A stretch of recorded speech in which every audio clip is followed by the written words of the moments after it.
আগামীতে সংস্কার বা ঐক্যমত কমিশনের 400 আসনের মধ্যে 300 আসন এনসিপির ঘরে থাকবে ইনশাল্লাহ।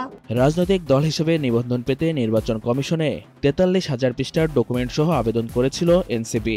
তারপরও প্রাথমিক বাছাইয়ে উত্তীর্ণ হতে পারেনি দলটি। মঙ্গলবার 15 জুলাই নির্বাচন কমিশনের অতিরিক্ত সচিব KM আলী নেওয়াজ এসব তথ্য জানান।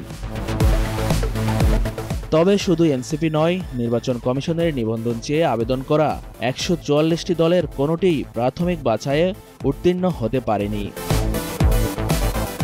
KM আলী নেওয়াজ জানান, প্রথম ধাপে 62টি দলকে চিঠি দেওয়া হবে। পরবর্তী ধাপে অন্যান্য দলগুলোকেও চিঠি দেওয়া হবে। এক্ষেত্রে 15 দিন সময়ের মধ্যে যেসব ত্রুটি বিচ্যুতি আছে তা পূরণ করতে হবে। উল্লেখ্য, গত 20 এপ্রিল পর্যন্ত নিবন্ধন প্রত্যাশী দলগুলোকে আবেদন দেওয়ার আহ্বান জানিয়ে গণবিজ্ঞপ্তি জারি করেছিল ইসি। এ সময় 144টি দল 147টি আবেদন করে।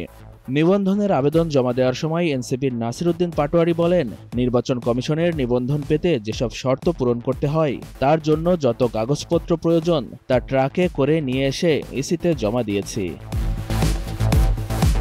নতুন দলের ক্ষেত্রে ইসির নিবন্ধনের শর্তগুলো হলো: 1. দলটির একটি সক্রিয় কেন্দ্রীয় কার্যালয় থাকতে হবে। 2. কার্যকর কমিটি থাকতে হবে যার কমপক্ষে 1/3 প্রশাসনিকভাবে জেলায়। 3. সদস্য হিসেবে অন্তত 100টি উপজেলা কিংবা মেট্রোপলিটন থানার কমপক্ষে 200 ভোটারের সমর্থনের নথি দেখাতে হবে। 4. দলীয় প্যাডে দরখাস্তের সঙ্গে দলের গঠনতন্ত্র, নির্বাচনের ইশতেহার, দলের বিধিমালা, দলের লোগো ও দলীয় পতাকার ছবি, দলের কেন্দ্রীয় কমিটির সব সদস্যের নামের তালিকা, ব্যাংক অ্যাকাউন্ট ও সর্বশেষ স্থিতি জমা দিতে হবে। আবেদনের পর নির্বাচন কমিশন তা যাচাই বাছাইয়ের পর নিবন্ধন শর্ত পূরণ করতে পারলে দলীয় প্রতীকসহ নিবন্ধন সনদ দিবে।